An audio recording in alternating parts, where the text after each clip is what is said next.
వయనాడ్లో ఎటు చూసినా హృదయ విదారక దృశ్యాలు కనిపిస్తున్నాయి. ఘటనలో మృతుల సంఖ్య పెరుగుతూనే ఉంది. వయనాడ్ విపత్తు ఘటనలో మృతుల సంఖ్య 316కు చేరింది. మృతుల్లో 27 మంది పిల్లలు, 76 మంది మహిళలున్నట్లు అధికారులు గుర్తించారు. మృతుల సంఖ్య మరింత పెరిగే అవకాశం ఉందని అధికారులు అంచనా వేస్తున్నారు. 220 మంది బాధితుల ఆచూకీ కోసం తీవ్రంగా శ్రమిస్తుంది రెస్క్యూ టీం. ఆర్మీ సిబ్బంది 4గురిని సురక్షితంగా కాపాడింది. NDRF, KSDRF, army, navy, air force సిబ్బంది 4 రోజులుగా సహాయక చర్యలు కొనసాగిస్తున్నారు. వయనాడ్ జిల్లాలో మొప్పాడి, ముండకై, చురల్మల, అత్తమల, నూల్పుజా ప్రాంతాల్లో సహాయక చర్యలు వేగవంతం చేశారు. వయనాడ్లోని విపత్తు మృతుల సంఖ్య నిరంతరం పెరుగుతోంది. భారీగా కొండచెరలు విరిగిపడటంతో మృతుల సంఖ్య 316కు చేరింది. ఘటనలో 200 మందికి పైగా గాయపడ్డారు. రంగంలోకి దిగిన సైన్యం సుమారు 1000 మందిని రక్షించగా ఇంకా 220 మంది జాడ కనిపించలేదు. నిన్న కురిసిన భారీ వర్షాలకు వయనాడ్లో 3 కొండచెర్యలు విరిగిపడ్డాయి. జిల్లాలోని ముండక్కై, చురల్మల, అత్మల, నూల్పుజా గ్రామాల్లో కొండచెర్యలు అక్కడ విరిగిపడటంతో ఎక్కువగా ప్రభావితమయ్యాయి. హెచ్ఏడిఆర్ ప్రయత్నాలను సమన్వయం చేయడానికి ఆర్మీ కోజికోడ్లో కమాండ్ అండ్ కంట్రోల్ సెంటర్ ఏర్పాటు చేసింది. రెస్క్యూ ఆపరేషన్ కోసం 1500 మంది ఆర్మీ సిబ్బందిని రంగంలోకి దించారు. భారత సైన్యం వయనాడ్లోని బెయిలీ వంతెన నిర్మాణాన్ని విజయవంతంగా పూర్తి చేసింది. వంతెన బలం, స్థిరత్వాన్ని నిర్ధారించడానికి సైన్యం మొదటి తన వాహనాలను నది మీదుగా తరలించింది. కొత్తగా నిర్మించిన వంతెన ఇప్పుడు కొండచెరలు విరిగిపడిన ప్రదేశానికి ఎర్త్ మూవర్లుగా సహా భారీ వాహనాల రవాణాను సులభతరం చేస్తోంది. విపత్తులో ప్రాణాలతో బయటపడిన వారిని కనుగొనడానికి రెస్క్యూ బృందాలు సవాలుగా తీసుకున్న వీటిని క్లిష్ట భూభాగం వల్ల రెస్క్యూ ప్రయత్నాలకు చాలా ఆటంకం కలుగుతోంది. ధ్వంసమైన రోడ్లు, వంతెనలతో సమస్య మరింత జటిలమైంది. భారీ యంత్రాల కొరత వల్ల మట్టి, పెద్ద పెద్ద చెట్ల తొలగింపు పనులు నెమ్మదిగా జరుగుతున్నాయి. దీనివల్ల భవనాలకు విస్తృతమైన నష్టం జరిగింది. వేలాది మంది ప్రజలు సహాయక శిబిరాల్లో ఉన్నారని, మానసిక క్షోభకు గురవుతున్నారని కేరళ ఆరోగ్య మంత్రి వీణా జార్జ్ తెలిపారు. హాస్పిటల్స్, శిబిరాల్ని సందర్శించానని చెప్పారు.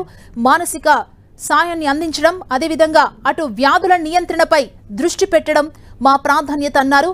కేరళ ముఖ్యమంత్రి పినరయ్ విజయన్ కొనసాగుతున్న సహాయక చర్యలపై సమీక్ష చేస్తున్నారు. వివిధ దళాలు, అధికారులు, స్థానిక వాలంటీర్లతో కూడిన సమన్వయ ఆపరేషన్ బాధితుల్ని రక్షించడం, తప్పిపోయిన వారి మృతదేహాలను వెలికితీయటంపై దృష్టి సారించిందని చెప్పారు. ప్రాణాలతో బయటపడిన వారిని సహాయక శిబిరాల్లో ఉంచుతున్నామని, విపత్తు బాధిత వ్యక్తుల పునరావాసానికి ప్రభుత్వం ప్రాధాన్యత ఇవ్వాలని యోచిస్తుందని చెప్పారు. కాంగ్రెస్ అగ్రనేతలు రాహుల్ గాంధీ, ఆయన సోదరి ప్రియాంక గాంధీ వాద్రా గురువారం కొండచెరలు విరిగిపడిన ప్రాంతాన్ని సందర్శించారు. వయనాడ్, కేరళ దేశానికి ఇది భయంకరమైన విషాదమని రాహుల్ గాంధీ పేర్కొన్నారు. మా నాన్న చనిపోయినప్పుడు నేను ఎలా బాధపడ్డానో ఈ రోజు అదే బాధను అనుభవిస్తున్నానని రాహుల్ గాంధీ అన్నారు. ఇక్కడ ప్రజలు తండ్రిని మాత్రమే కాకుండా మొత్తం కుటుంబాన్ని కోల్పోయారని ఆవేదన వ్యక్తం చేశారు.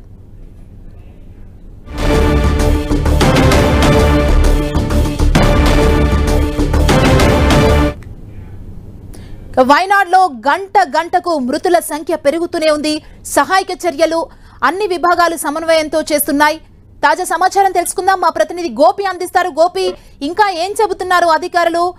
ఎంతమందిని కాపాడేందుకు వారు ప్రయత్నం చేస్తున్నారు? అప్డేట్ ఏంటి?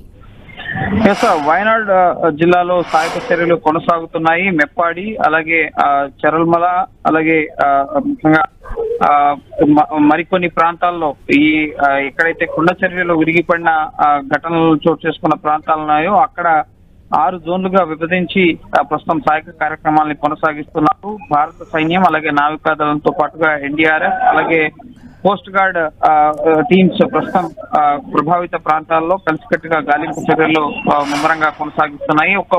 బృందాలుగా ఏర్పడ్డారు. ప్రధానంగా ఒక్క బృందంలో 3 స్థానికులు, అలాగే ఒక అటవీ శాఖ అధికారితో పాటుగా ఇటు వివిధ ఎన్డీఆర్ఎఫ్, అలాగే ఆర్మీకి సంబంధించిన సిబ్బంది గ్రూపులుగా ఏర్పడి సహాయక కార్యక్రమాలు కొనసాగిస్తున్నాయి. విపత్తు సంభవించిన ప్రాంతాన్ని 6 జోన్లుగా విభజించి ప్రస్తుతం గాలింపు చర్యలు చేపడుతున్నాయి. 40 బృందాలు ఈ గాలింపు చర్యల్లో ప్రస్తుతం భాగస్వాములుగా ఉన్నారు. స్థానిక పోలీసులు అలాగే గజ ఈతగాళ్ళు కూడా ఈ సెర్చ్ ఆపరేషన్ లో పాల్గొంటున్న పరిస్థితి ఉంది. అలాగే ఆర్మీ హెలికాప్టర్లను కూడా వినియోగిస్తున్నారు.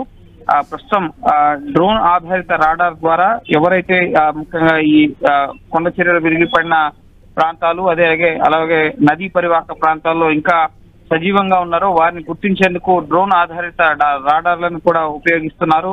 అలాగే ఎవరైనా గాయాలతో ముఖ్యంగా దొరుకుతారేమో, ఎందుకంటే 200 మందికి పైగా ఆచూకీ గల్లంతైన పరిస్థితి ఉంది. సో వారెవరైనా వారికి ఆచూకీ లభిస్తే కనుక వెంటనే వారిని ఆసుపత్రికి తరలించేందుకు 25 అంబులెన్సులను సైతం సిద్ధంగా ఉంచిన పరిస్థితి ఉంది. ఇప్పటి వరకు 318 మంది చనిపోయారు. అలాగే 200 మందికి పైగా గాయాలతో ప్రస్తుతం ఆసుపత్రుల్లో చికిత్స పొందుతున్న పరిస్థితి.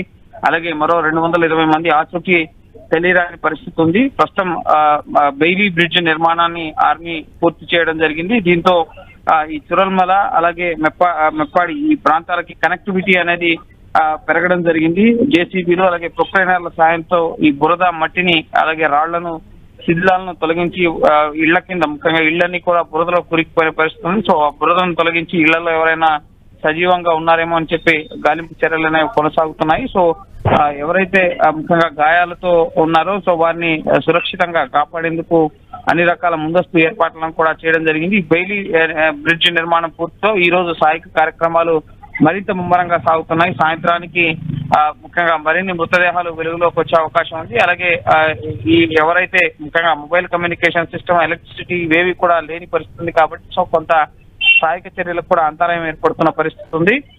సో ఈ మొబైల్ టవర్స్ ఇన్స్టాలేషన్ కి జియో సంస్థకి ముఖ్యంగా అప్పీల్ చేసుకోవడం జరిగింది డిజాస్టర్ మేనేజ్ నుంచి. సో జియో సంస్థ అక్కడ ఒక అడిషనల్ మొబైల్ టవర్ ని కూడా ఏర్పాటు చేసి సహాయక కార్యక్రమాలని ముమ్మరం చేసేందుకు ముఖ్యంగా టెలికమ్యూనికేషన్ వ్యవస్థను మెరుగుపరిచేందుకు ఆ సంస్థ ముందుకు రావడం జరిగింది. అలాగే అన్ని విభాగాలు కూడా సమన్వయంతో పనిచేస్తూ గాయపడ్డ వారిని ఆసుపత్రికి తరలించేందుకు అంబులెన్సులు కానీ అలాగే ఇటు రెస్క్యూ టీమ్స్ కి ఆహారాన్ని అందించడం, అలాగే బాధిత కుటుంబాలకి 45 సహాయక శిబిరాలను ఏర్పాటు చేయడం జరిగింది. అక్కడ వారికి ఆహారాన్ని, తాగునీరు, మందులు అలాగే బట్టలతో పాటుగా వారికి కావాల్సిన వస్తువులన్నీ కూడా ముఖ్యంగా సీఎం రిలీఫ్ ఫండ్ కి చాలా మంది కేరళ వ్యాప్తంగా ప్రజానికం అలాగే పక్క రాష్ట్రాల నుంచి కూడా డొనేషన్స్ వస్తున్న పరిస్థితి ఉంది. సో ఒక పెద్ద విపత్తునైతే ప్రస్తుతం కేరళ ఎదుర్కొంటోంది. వయనాడు విపత్తుని జాతీయ విపత్తుగా పరిగణించాలని చెప్పి రాహుల్ గాంధీ వయనాడు నుంచి ఎంపీగా గెలిచారు. కానీ ప్రస్తుతం ఆ పదవికి రాజీనామా చేశారు. సో ఆయన కూడా నిన్న అక్కడ పర్యటించి ఆ వివరాల్ని పార్లమెంట్ వేదికగా ప్రస్తావించే అవకాశం కనిపిస్తోంది. ఒక